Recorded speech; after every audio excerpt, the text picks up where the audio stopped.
দিব্যশ্রী চ্যানেলে আপনাদের সকলকে স্বাগত। অচিন্ত কুমার সেনগুপ্তর লেখা পরম পুরুষ শ্রী শ্রী রামকৃষ্ণ থেকে পাঠ। আজ পর্ব 159। ওম স্থাপকায় চ ধর্মস্য সর্বধর্মস্বরূপিণে অবতার বরিষ্ঠায় রামকৃষ্ণায় তে নমঃ। তোমরা কাঁদবে বলে এত ভোগ করছি, ঠাকুর বলছেন ভক্তদের দিকে চেয়ে। নইলে সবাই যদি বলো এত কষ্ট তবে দেহ যাক, তাহলে দেহ যায়। পাষাণের বুক ফেটে যায় কথা শুনে। ঠাকুরের কষ্ট চোখে দেখা যায় না, অথচ এ কষ্টের অবসানের জন্যে দেহের অবসান হোক, এ ভাবলেও তো প্রাণ শতধা হাহাকার করে ওঠে। প্রকাশ মজুমদার এক ডোজ নাক্স ভূমিকা দিয়েছে ঠাকুরকে। শুনে ডাক্তার সরকার খুব চটেছে। বললে, সে কি কথা, আমাকে না বলে নাক্স ভূমিকা দেবা? আমি তো মরিনি, তোমার অবিদ্যা মরুক। ঠাকুর বললেন পরিহাস করে। পরিহাস ঠিক বুঝতে পারল না ডাক্তার। সে ভাবল অবিদ্যা মানে বোধ হয় গণিকা। গম্ভীর হয়ে বললে, আমার কোনো অবিদ্যা নেই। ঠাকুর বুঝতে পেরেছেন ডাক্তার কি বুঝেছে। বললেন, না গো, তা বলিনি।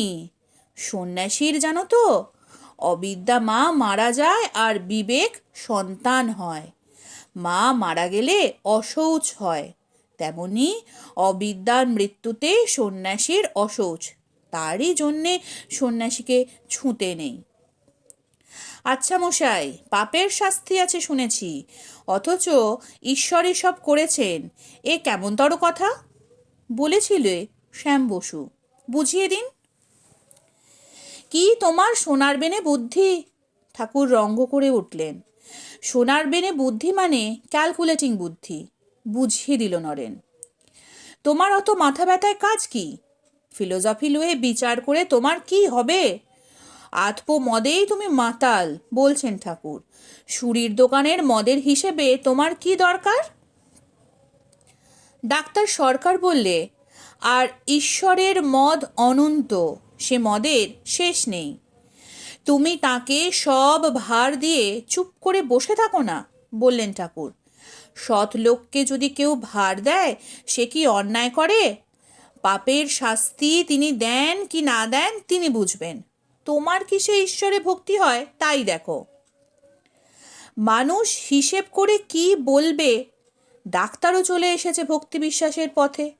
বললে, তিনি সমস্ত হিসেবের পার। মানুষের নিজের মধ্যে যেমন ঈশ্বরের মধ্যে তেমনি দেখে, বললেন ঠাকুর। বলে কি না ঈশ্বরের বৈষম্য দোষ? একজনকে সুখে রেখে আর একজনকে দুঃখে রেখেছেন, নিজের গজ ফিতে দিয়ে ঈশ্বরকে মাপতে যায়?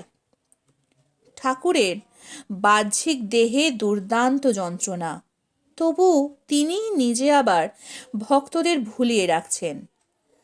আমার কষ্ট দেখে ওদের মুখে ক্লেশ ছায়া দেখা দেবে, সে যে আমার ততোধিক কষ্ট। সেই বড়বাজারে মারোয়ারি ভক্তের বাড়ি গিয়েছিলেন, তার গল্প করছেন। হিন্দুস্থানি এক পণ্ডিতের সঙ্গে সেখানে আলাপ। তাকে ঠাকুর জিজ্ঞেস করলেন, আচ্ছা জি, কারু ভক্তি হয় কারু হয় না, এর মানে কি?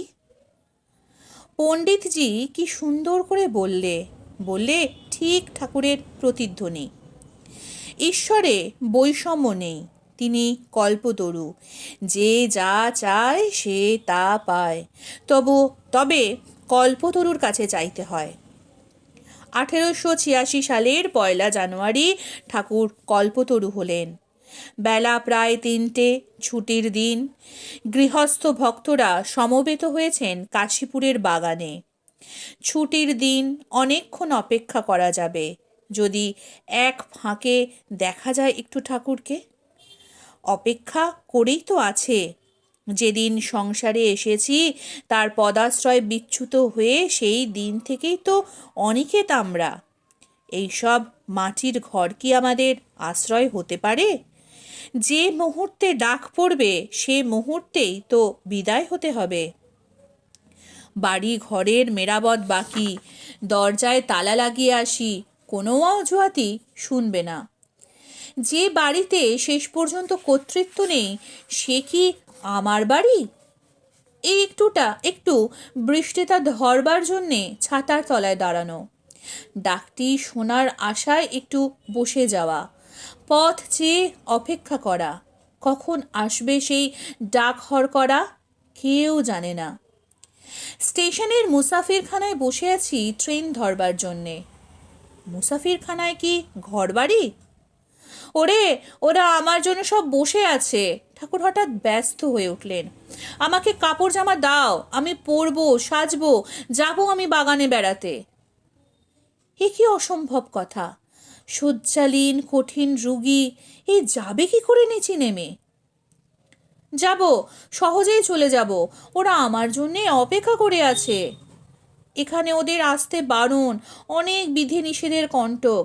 আমিই যাব আগ বাড়িয়ে, রোদে ওদের ছায়া দেব, মনোহর বেশ পরব, তেল ধুতি নয় ধোয়া ধুতি। নিয়ে এসো আমার বনাতের জামা, আমার কান ঢাকা টুপি, আমার ফুল কাটা মোজা।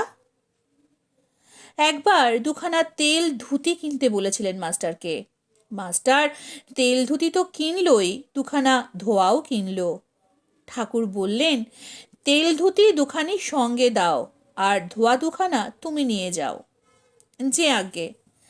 আবার যখন দরকার হবে তখন এনে দেব, আমার সঞ্চয় করবার জো নেই। সেবার সিথির ব্রাহ্ম সমাজের উৎসবে বেনিপালের বাগানে গিয়েছিলাম। রাত 10টার পর কালীঘরে ফেরবার জন্য গাড়িতে উঠেছি। দেখি বেনিপালের হাতে লুচি মিষ্টির চ্যাঙারি। কি ব্যাপার?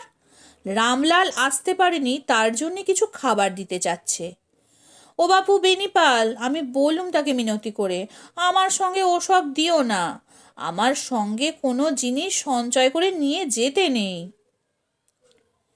সিন্ধুবাসী হীরানন্দ ঠাকুরকে পাজামা উপহার দিতে চায়, বলে আমার দেশের পাজামায় বেশি আরাম পাবেন। তার আগ্রহ দেখে ঠাকুর বলেছেন, দিও পাঠিয়ে। আমার আবার আরাম বিরাম, আমার আবার বসন ভূষণ। কোমরে কাপড় রাখতে পারছেন না ঠাকুর, প্রায় বালকের মতো দিগম্বর। দুটি ব্রাহ্ম ভক্ত এসেছে হীরানন্দের সঙ্গে, তাই একাধবার কাপড়খানি টানছেন কোমরের কাছে। হীরানন্দকে বলছেন, আপনি তো বালক। প্রিয়নাথ ব্রাহ্ম, তাকে ইঙ্গিত করে ঠাকুর বললেন, উনি বলেন। মাইরি কোন শালা ভাঁড়ায়, মাঝে মাঝে এই বলে বালকের মতো শপথ করেন ঠাকুর। মাইরি আমি সভ্য হয়েছি।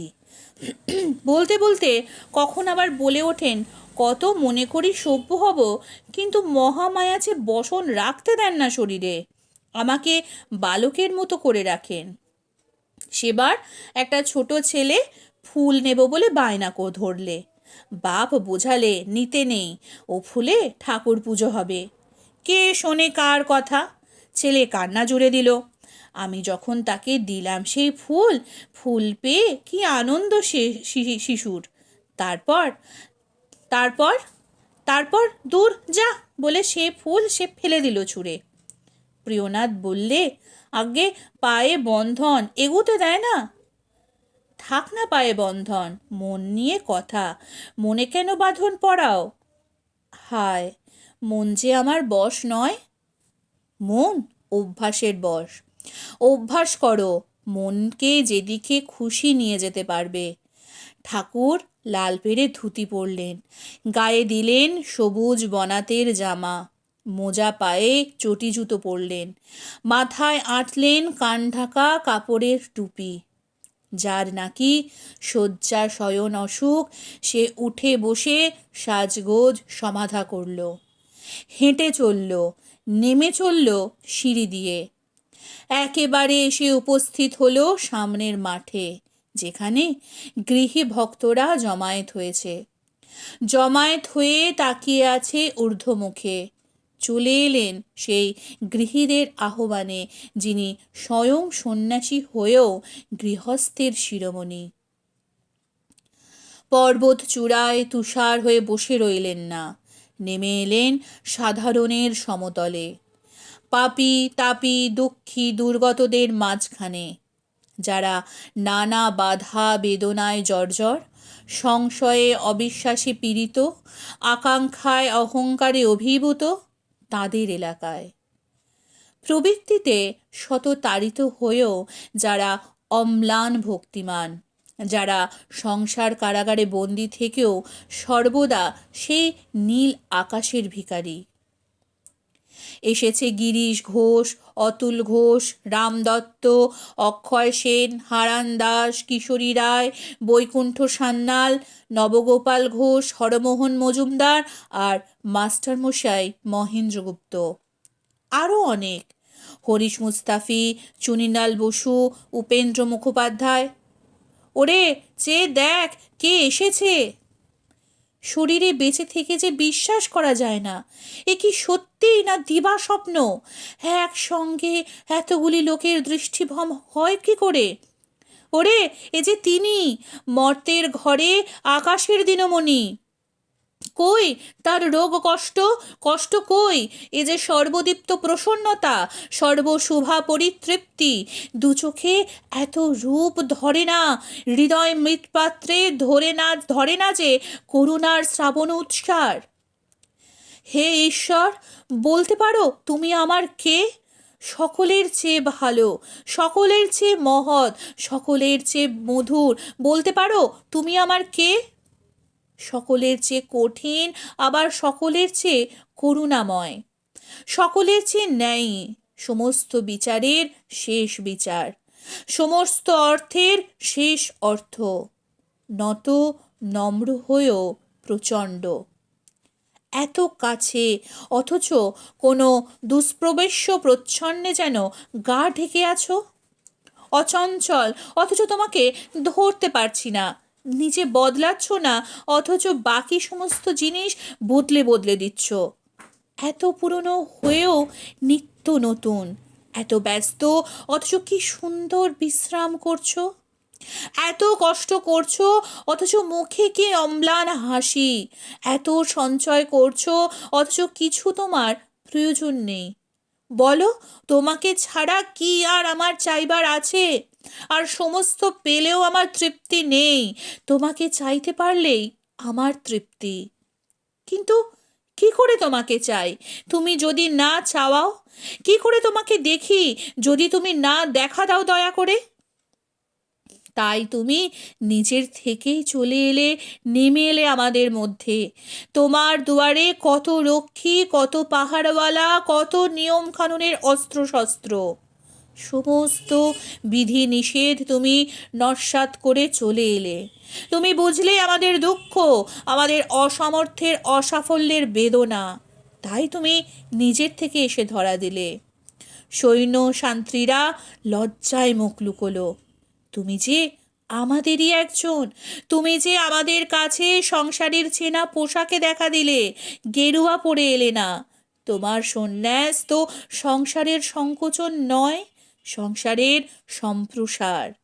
আমার ঘরের আঙিনাকে বিশ্বের প্রাঙ্গণে বড় করে দেওয়া, পরিবারকে পল্লীতে, পল্লীকে নগরে, নগরকে দেশে, দেশকে পৃথিবীকে, পৃথিবীকে 3 ভুবনে নিয়ে আসা। স্বদেশং ভুবনত্রয়ং, একটি একটি করে পাপড়ি উন্মোচিত করা। অহং এর বৃন্তে বিস্মাত্তার শতদল ফোটানো। আর সকলে আমাকে পরিত্যাগ করেছে। কেউ গিয়েছে অরণ্যে, কেউ সমুদ্রে, কেউ শৈলশৃঙ্গে, কেউ বা কঠিন কৃচ্ছ সাধনে। সাধ্যি নেই তাদের আমরা অনুসরণ করি। কি করে ছাড়বো রাজ্য, ছাড়বো স্ত্রী পুত্র, কি করে বা সংসার নিবাস? তুমি একমাত্র বললে তোকে কিছু ছাড়তে হবে না, তুই বসে থাক তোর নিজের জায়গায়, নিজের কোটে, নিজের আয়ত্তে অধিকারের মধ্যে। আমি সমস্ত তীর্থ ঘুরে তীর্থদকে কুম্ভ পূর্ণ করে তোর ঘরে এসে উঠেছি। তোর ঘরেই তার কোল পাতা, তোর সংসারেই তার পীঠস্থান। তুই ঠিক থাক, তুই ঠাঁইনাড়া হোসনি। যা আছে ভুবনে তাই তোর ভবনে, যা ব্রহ্মাণ্ডে তাই তোর ভাণ্ডে, যা হোতায় তাই হেতায়। যত মত তত পথ, এ কথা কে বলতে পারে? যে সমস্ত মতো আচরণ করছে সমস্ত পথ, যে সমস্ত মত আচরণ করেছে সমস্ত পথ বিচরণ করেছে, আর সমস্ত মত সাধন করে সমস্ত পথ ভ্রমণ করে তুমি কোথায় এসে উঠলে? কোনো মঠে নয়, আখড়ায় নয়, গুহায় নয়, তরুতলে নয়, উঠলে এসে সংসারে, মা মন্ত্রের প্রতিচ্ছবি নিয়ে। তুমি মাতৃভক্ত, তুমি বিবাহিত, এ তো সংসারের লক্ষণ। আর সকলে হয় স্ত্রীকে ত্যাগ করেছে, নয় পরিহার করেছে। তুমি তাকে অচল প্রতিষ্ঠ মহিমা দিয়েছ। বিবাহের কি মহত্তম আদর্শ, তাই দেখালে জগৎকে। বললে, আমি 16 আনা করে যাচ্ছি, যাতে তোরা অন্তত 1 পয়সা করিস। 15.5 আনা চাওনি, মোটে 1 পয়সা। বললে, একটি দুটি সন্তান হবার পর স্বামী স্ত্রী ভাই বোন হয়ে যাস। স্ত্রী কত বড় শক্তি, কত বড় স্ত্রী, তাই বোঝালে তাকে পূজা করে। এত প্রকাণ্ড মহাভারত, কোথাও এর দৃষ্টান্ত নেই। তুমি মহাভারতকে অতিক্রম করলে। নারীকে কত বড় সম্মান, কত বড় স্বীকৃতি দিলে। এ সবই তো সংসারকে স্পর্শ করার জন্যে। যে ঘরে নারীর মান নেই, সে ঘর তো শ্মশান। যে জায়া সেই জননী, তোমার মা মন্ত্র তো সংসারীর কান্না দিয়ে লেখা। যে মাকে ত্যাগ করে চলে গিয়েছে সংসার ছেড়ে, তার মুখে মা ডাক আর ফুটবে কি করে? তাতে থাকবে কি করে সত্যের সুর, সারল্যের সুর?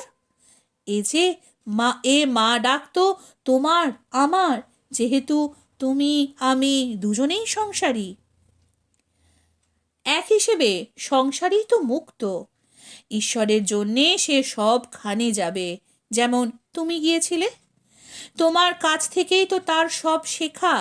তার মধ্যে কোনো গণ্ডি নেই, গোষ্ঠী নেই, সম্প্রদায় নেই, সব কিছু সে মানে যেমন তুমি মানতে। হাঁচি টিকটিকিও মানতে।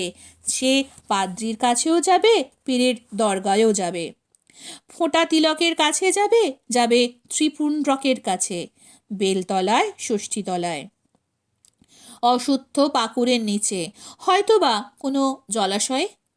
যে যা বলবে তাই শুনবে। একগুঁয়ে হবে না, একঘেয়ে হবে না। সর্বত্র তার রিক্ত পাত্রটি বয়ে নিয়ে বেড়াচ্ছে। যেখানে যেটুকু মধু পায়, যেটুকু স্বর পায়, তাই নিচ্ছে সংগ্রহ করে। সর্বত্র মধু, সর্বভূতে মধু। তুমি বলছো, সব যে বিশ্বাস করবে, তার শিগগির হবে। ঠাকুর গিরিশের কাছে এসে দাঁড়ালেন, বললেন, তুমি আমার সম্বন্ধে কি বলছো এখানে সেখানে? আমার মধ্যে তুমি কি দেখলে? গিরিশ নতজানু হলো, ঊর্ধ্বমুখে তাকালো ঠাকুরের দিকে, করজোরে বলল, ব্যাস বাল্মীকি যার ইয়াত্রা করতে পারেনি, আমি তার বিষয়ে কি বলবো? চারদিকে জয় জয় পড়ে গেল। ঠাকুর হাত তুললেন, বললেন, তোমাদের চৈতন্য হোক। চারদিকে চৈতন্যের ঢেউ পড়ে গেল। দেশ কাল দিক বিদিক মুছে গেল নিমেষে। প্রণামের প্রেম পূজাঞ্জলি পড়তে লাগলো পায়ের ওপর। কত সবাই প্রতিজ্ঞা করেছিল, ঠাকুর সুস্থ না হওয়া পর্যন্ত কেউ তাকে ছোবে না, তার কলু স্পর্শে ক্লিন্ন করবে না সে দিব্য দেহ। সব ভুলে গেল। মনে হলো এ নিত্য দীপপ্রদ চৈতন্য, কিছুতেই এতে মালিন্য স্পর্শ নেই। সর্বাবস্থায় এ জ্যোতি বিশুদ্ধতম, এ জ্যোতি নির্মলতম। স্পর্শ করে অস্তিত্বের মধ্যে নিয়ে নাও সেই চৈতন্য প্রবাহ, বিদ্যুৎ প্রবাহ। রুদ্ধদ্বার বিদীর্ণ করে দাও। নিঃশ্বাসা বন্দা ভূমিতে নিয়ে এসো প্রবল জলস্রোত। জাগিয়ে দাও কুলকুণ্ডলিনী। এ কাকে দেখছি? শিউরে উঠল রামলাল। ইষ্টমূর্তির ধ্যান করতে বসে কখনো তাকে সর্বাঙ্গ সম্পূর্ণ করে দেখতে পায়নি। যখন পা দেখেছি, মুখ দেখতে পাইনি, যখন মুখ দেখেছি তখন কোথায় পা দুখানি। এখন মনে হলো সে মূর্তি যেন আশির পদনখ স্পষ্ট ও স্থির হয়ে উঠেছে সর্বগঠন সুন্দর, হৃদয় পদ্মে আবির্ভাব হয়ে গোটা মূর্তি আলোকে পুলকে ঝলমল করে উঠেছে। রামদত্ত অঞ্জলি ভরে ফুল দিতে লাগলো ঠাকুরের পায়ে। ঠাকুর তাকে স্পর্শ করলেন। দুটি জহুরি চাঁপা নিয়ে এলো অক্ষয় সেন। ফুল দুটি পায়ে দিতেই ঠাকুর তার বুক ছুঁয়ে দিলেন। বেলেঘাটার হারান দাস পায়ের কাছে প্রণাম এনে রাখতেই ঠাকুর ভাবাবেশে তার পাদপদ্ম রাখলেন তার মাথার উপর। কৃপার কল্পতরু হয়েছেন ঠাকুর, আত্মপ্রকাশ করেছেন অভয় প্রকাশ। এই সেই মহাভাগ ভাগবত বৃক্ষ।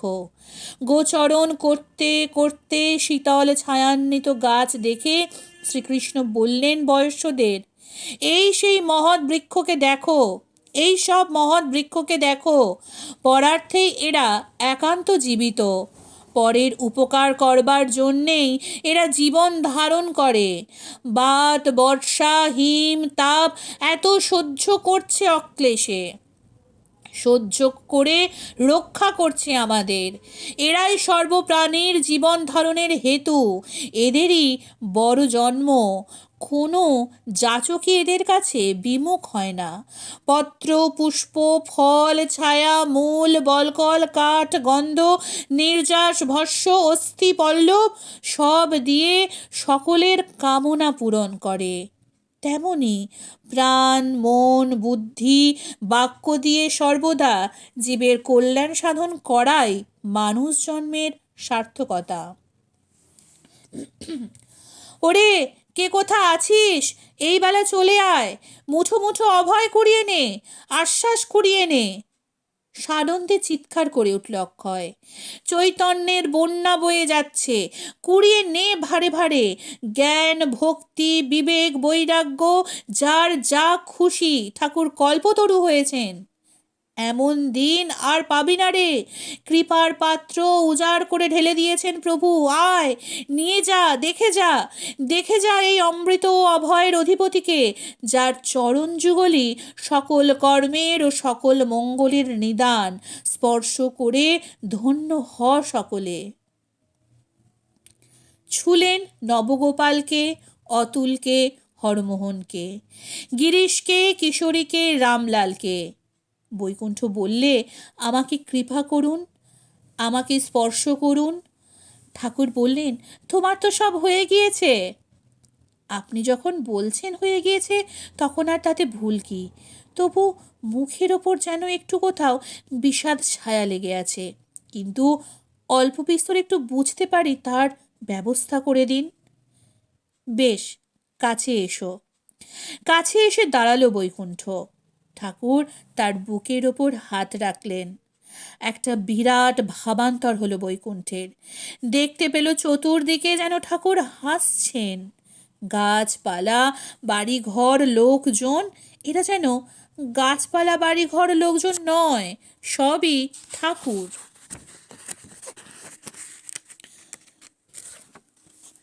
ঠাকুরের সুহাস মূর্তি। বিশ্বরূপ দেখে ভয় পেয়েছিল অর্জুন। শ্রীকৃষ্ণকে বললে, প্রতিসংহার করো এই মূর্তি, এ আমি সইতে পারছি না।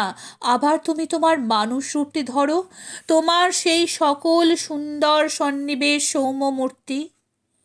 বৈকুণ্ঠ তেমনই ভয় পেয়ে গিয়েছে। বললে, প্রভু, এ ভাব ধরতে পারছি না, দীর্ণ বিদীর্ণ হয়ে যাচ্ছি, এ ভাবের উপশম ঘটিয়ে দাও। ঠাকুর হাসলেন। বৈকুণ্ঠ শান্ত হলো। সন্তোষ অভ্যাস করবে। সন্তুষ্ট নিরীহ ও আত্মারাম ব্যক্তির যে সুখ, কামধাবমান লোকের সে সুখ কোথায়? কাম ক্রোধের বরং অন্ত হয়, লোভের অন্ত হয় না। সংকল্প ত্যাগ দ্বারা কাম ত্যাগ দ্বারা ক্রোধকে, অর্থে অনর্থ দর্শন দ্বারা লোভকে জয় করবে। আত্মা নামাত্ম বিবেক দ্বারা শোক ও মোহকে, মহৎ লোকের সেবা দ্বারা দম্ভকে, মৌন দ্বারা যোগ প্রতিবন্ধককে, কামনা বিষয়ে অচেষ্ট দ্বারা হিংসাকে জয় করবে। যার থেকে ভয়, তার হিতাচরণ করে সেই ভয় নিবারণ করবে। মনোপীড়া ও দুঃখের সমাধি দ্বারা আত্মজনিত কষ্টকে যোগের দ্বারা, চাঞ্চল্যকে নির্জন বাস দ্বারা জয় করবে। অভ্যাসেই চিত্ত কাষ্ঠশূন্য বহ্নির মতো শান্ত হয়ে যাবে। সর্ববৃত্তি তিরোহিত চিত্তই ব্রহ্ম সুখ স্পর্শ করতে পারে, সেই পরাস্ত করতে পারে দুর্জয় মায়াকে। ওরে, তোরা কে কোথা আছিস, ছুটে আয়। ঠাকুরের সন্ন্যাসীর ভক্তরা ছিল ঘরের মধ্যে, তারা সে ডাকে সাড়া দিল না। ঠাকুর নিচে নেমে যেতেই তারা ঠাকুরের বিছানাপত্র রোদে দিতে লাগলো। মেতে উঠল ঘর গুছোতে। কতদিন ঝাড়া পোছা করা হয়নি, এবার সেই সুযোগে সংস্কার করে নি, মার্জনা করে নি। তাই উপরের বারান্দা থেকে ঘটনাটা দেখলেও তাদের মধ্যে কোনো আগ্রহ আবেগের ঢেউ জাগলো না। ওরে, আর লোক কই, বেলা যে বয়ে গেল, কোথায় কে আছিস আর্তবঞ্চিত অন্ধ বিভ্রান্ত, ছুটে আয়, কল্পতরুকে দেখে যা, বোস এসে তার ছায়ার আশ্রয়ে, তার করুণার নিকেতনে। চতুর্বর্গ ফল নিয়ে যা, জীবনে যা তোর অভীষ্টতম সে পরম ধন স্পর্শমণিকে একবার স্পর্শ কর। লোহার কালো তনু কাঞ্চন করিয়ে নিয়ে যা। রান্না ঘর থেকে হিড়হিড় করে রাঁধুনি বামুনকে টেনে আনলো গিরিশ। হে কি, কোথায় নিয়ে যাচ্ছ? ওরে, চেয়ে দেখ, প্রভু আজ অকাতর হয়েছেন, নিয়ে যা কৃপার কণিকা। রাঁধুনি বামনও এসে কুড়িয়ে নিল মহাস্পর্শ। প্রাণ ঢেলে প্রাণ ভরে চা, আনন্দই কমাত্র ভগবান সদাব্রত খুলেছেন, তুইও তার প্রার্থনায় অবারিত হ। চা নাকি তোর চাইবার? আমি কিছু চাই না, তোমার ফুল চাই না, ফল চাই না, ছায়া চাই না, কাঠ চাই না। হে মহাভাগ বৃক্ষ, আমি শুধু তোমাকে চাই। ওম নিরঞ্জনং নিত্যমনন্তরূপং ভক্তানুকম্পাজয়িতবিগ্রহং বৈ ঈশাবতারং পরমেশমিড্ডং তং রামকৃষ্ণং শিরসা নমামি। আজকের পর্ব এইখানেই শেষ হলো। পরবর্তী পর্ব আসবে আগামীকাল। নমস্কার, সঙ্গে থাকুন, সুস্থ থাকুন, ভালো থাকুন। জয় ঠাকুর।